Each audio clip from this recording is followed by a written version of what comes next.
Good morning, class 3 students. Welcome to the session of science. Today I am here with the topic root system. So students, the root is the first part of the plant that grows from the seed when it germinates.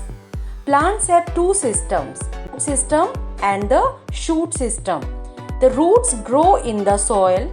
The stem, which is also known as shoot system, grows above the soil. Both are very important for a plant to live and grow. So students, in this session I am going to discuss with you the root system. First I am going to discuss with you functions of the roots. The main function of the root is to hold the plant firmly to the ground and support the plant in the soil as it grows. Roots also absorb water from the soil. The water has nutrients dissolved in it. We call these nutrients minerals. Without water and minerals, a plant cannot grow or survive. Water from the soil enters the roots through special structures called root hair that grow out of the roots. The root hair have thin walls that can soak in water and dissolve minerals from the soil. Some roots store extra water and food for the plant. Roots of some come out of the soil and create more plants of the same type. So students, now I am going to discuss with you the types of the roots. There are two types of the roots, taproots and fibrous roots. The taproot is a plant that goes deep into the soil. It is thick and grows downwards. Its main root has many branches that are spread out. Neem and peepal trees have taproots. The fibrous roots does not have branches but has a group of nearly equal sized roots that spread out from the base of the stem in all directions. Fibrous roots do not go very deep. Grass roots are fibrous, which hold the grass very firmly to the ground. Wheat and rice are also types of grasses. Now students, I am going to discuss with you some special roots. Most plants usually have fibrous roots or even a combination of both.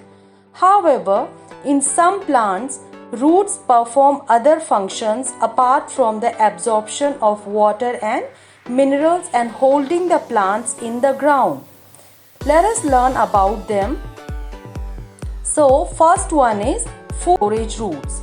Certain plants have enlarged roots or parts of the root system to store large quantities of food in the form of starch and other carbohydrates. Sweet potatoes, yams, carrots, radish, beetroots and turnips are examples of such plants that have storage organs. These storage roots can be useful in times when there is food shortage due to droughts and famines. Second kind of special roots are water. Plants that grow in dry regions have roots that retain water.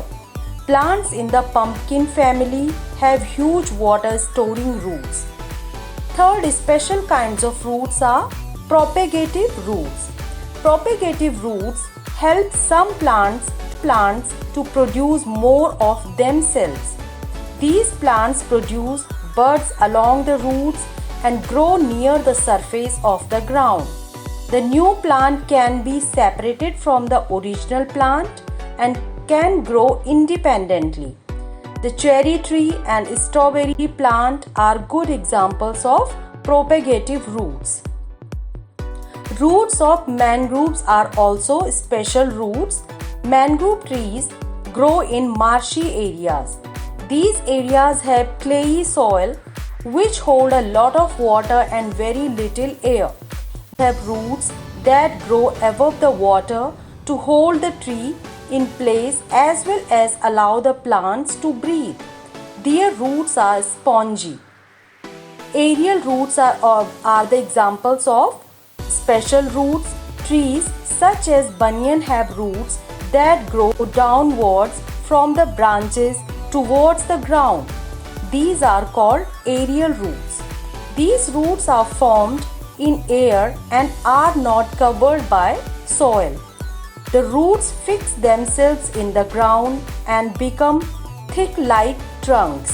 Over the years, the trees become big, strong, shady with many aerial roots.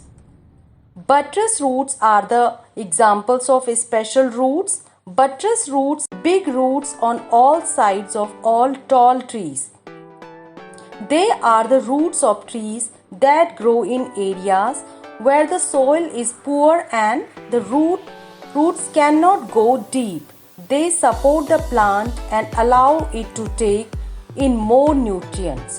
So students, in this session I discussed with you the root system, functions of root, special roots. Hope you enjoyed the session. Goodbye.